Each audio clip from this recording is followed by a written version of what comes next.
Donc, il faut fondamentalement qu'on apprenne à résister contre l'oppresseur, à résister contre le dictateur, quelles que soient les dérives, quel que soit ce qu'il va faire pour nous décourager.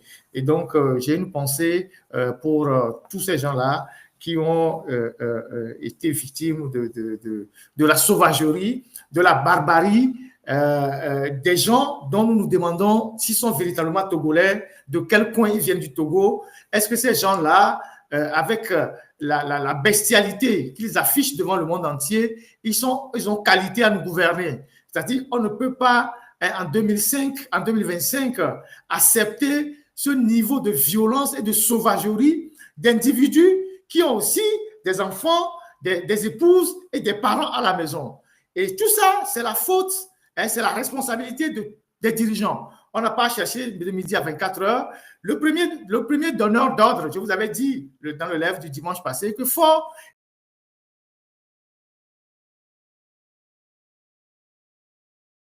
Il ne faut jamais croire aux paroles de Faure Gnassingbé. Il faut bien observer l'individu. Tous les mensonges qu'il aligne. C'est Faure Gnassingbé qui nous a dit, pour que la démocratie marche en Afrique, il faut plus de 2 ou 3 mandats. Il supprime la Constitution, il supprime le suffrage universel. Donc, c'est quelqu'un qui fait une chose et son contraire.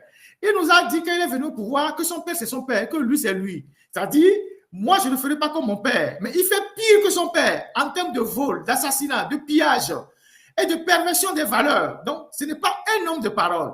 En plus, il est allé à Takpamé, après les massacres d'Atakpamé, il a dit plus jamais ça au Togo. Dans les tribunes. Mais aujourd'hui, il refait les mêmes choses, pire même que 2005. Sous son autorité.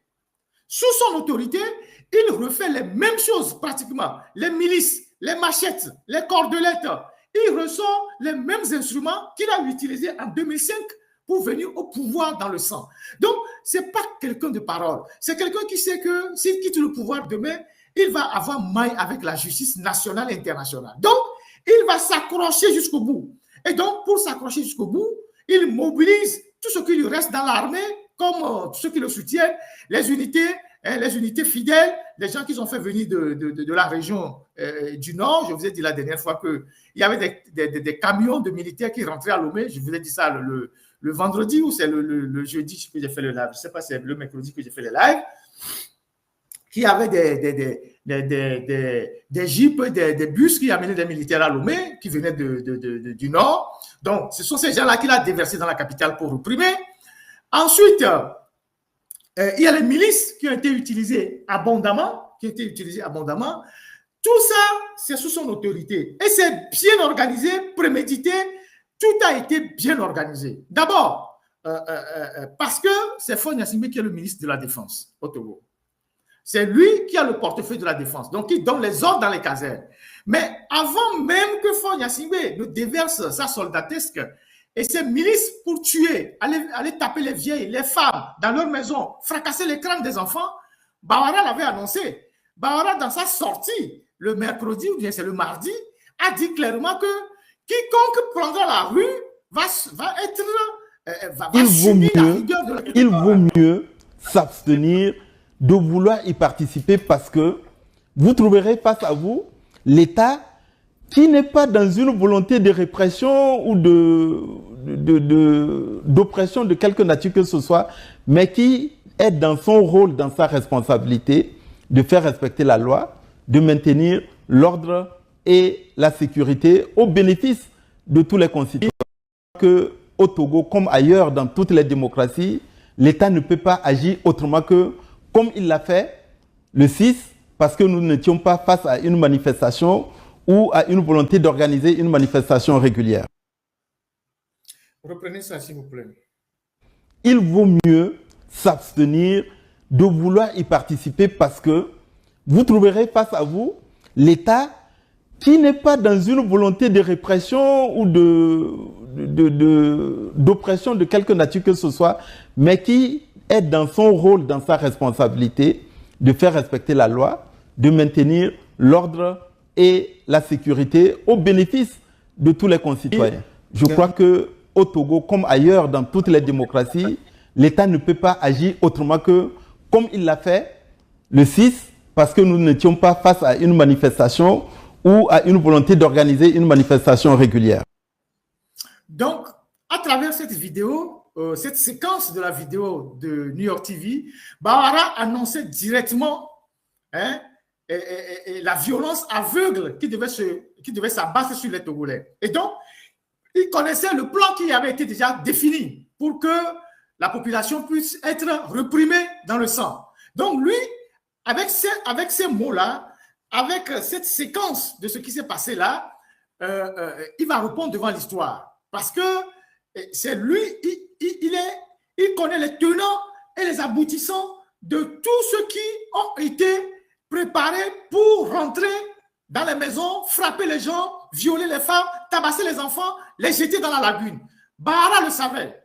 Faure Gnassingbé étant le donneur d'ordre, Bawara savait que c'est comme ça que ça devait se passer. Donc, nous avons tenu à extraire cette partie-là de son interview pour le garder dans les archives, pour que demain, quand les avocats vont initier des procédures contre tous ceux qui se sont livrés à ces actes de violence gratuite sur les populations togolaises, M. Bawara, qui est l'un des donneurs d'ordre, puisse répondre de ces actes. Donc, j'ai voulu jouer ça pour que vous écoutez que Bawara annonçait ce qui allait se passer. Ça veut dire qu'il était au courant que la violence devait s'abattre sur l'ensemble de nos compatriotes.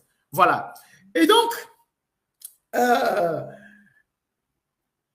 il y a eu les milices. Nous sommes en train de collecter les informations sur ces milices-là. Il ne me reviendra pas ici d'exposer qui que ce soit. Il faut qu'on ait la certitude totale sur l'identité de ces individus-là pour pouvoir mener des actions contre ces gens-là. Donc, les milices, on est en train de travailler. Il y a des photos qu'on est en train d'analyser, de regarder les vrais visages, les morphologies, et de demander évidemment des appels à témoins pour savoir qui peut reconnaître qui est celui-ci, qui est celui-là, qui est ci, qui est ça. Donc, ce travail-là, on est en train de le faire. Ensuite, on est en train de le faire avec les avocats. Je vous ai dit qu'il y a un collectif d'avocats à la fois en Occident, mais aussi au Togo. Il y a des collectifs d'avocats qui s'est créé pour suivre les gens qui sont arrêtés, les blessés, les défendre et tout ça. Donc, on est en train de faire un profilage de tous ces milices-là, ces individus qui sont utilisés. On analyse les images, les photos, les vidéos, on essaie de les zoomer et donc on aura un répertoire de tous ces individus-là. La dernière fois, il y a eu des soldats qu'ils ont utilisés, des soldats qu'ils ont fait venir de l'intérieur du pays, qu'ils ont utilisés et qui ont été les plus violents dans la répression, en dehors des milices, les plus violents dans la répression. Et certains arboraient même un camouflage, des treillis, dont on se pose la question si ces treillis étaient dans le répertoire de l'armée togolaise. Les gens qui ont battu les trois femmes et la femme qui était assise devant sa porte ou à côté de sa maison, le treillis qu'il portait fait croire que c'est des tenues qui ont été utilisées pendant les missions des Nations Unies. Ce n'est pas une tenue qui est connue dans l'armée togolaise en tant que telle. Visiblement, c'est une tenue qui a été utilisée dans les missions de paix des Nations Unies. Donc, on suppose que l'armée togolaise, de retour de ces nombreuses missions des Nations Unies, a gardé certaines tenues qu'ils ont ressorties et habillé des individus qui sont partis taper les gens dans les quartiers. Bon, on nous fait savoir aussi qu'il y a des milices dirigées par un ancien criminel de la Sierra Leone qui s'est réfugié au Togo et qui a fait venir des gens ou qui donnait son expertise aussi dans l'ombre à ces gens-là qui assassinent. Ce sont des choses qu'on essaie de vérifier pour avoir une certaine certitude avant de faire des affirmations tellement claires et nettes. On a recueilli aussi pas mal de douilles, les douilles de grenades lacrymogènes, des fusils qu'ils ont tirés, les balles et tout ça, les douilles, pour analyser aussi la provenance de tous ces instruments de la mort. Quelles sont les sociétés qui ont vendu ces trucs-là? Qui sont les intermédiaires? Qui sont les Togolais qui vont acheter ces instruments de la mort? Qui sont ceux qui font ce business-là? Donc, on a plus ou moins avec quelques amis essayé d'avoir une idée. C'est un peu partout, hein. Le Togo se ravitaille un peu partout, la Turquie, la France, l'Espagne, les pays de l'Est, ils en achètent un peu partout à partir des repères à partir des indices qui sont sur les études ou les boîtes vides des grenades lacrymogènes, on essaye de remonter les sociétés qui les ont fabriquées et on a une idée plus ou moins de quelques Togolais qui sont les intermédiaires dans l'achat de ces engins de la mort, certains qui ont de très grandes maisons à Lomé. Nous allons afficher les visages de tous ces gens-là au moment venu. Donc, c'est un travail qu'on fait sans bruit et on collecte les indices, les éléments qui nous serviront demain de preuve pour poursuivre tous ceux qui se livrent à cette barbarie sans nom, avec le sang qui coule sur la tête de nos aïeux. Faure est un criminel, il restera toujours un criminel. Et un criminel, ce n'est pas quelqu'un qui a une conscience, pas du tout. Parce qu'on ne peut pas accepter que quelqu'un qui est venu au pouvoir et qui a fait 1000 morts, plus de 1000 morts, qui allait à Takpamé devant le monde entier pour dire plus jamais ça sur notre territoire, cet individu puisse armer des gens pour venir tuer, taper les enfants, violer, jeter les corps des gens dans la lagune.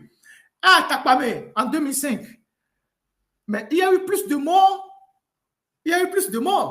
Les morts à Takpamé doivent tourner, à Takpamé seul, les morts devaient tourner autour de 600.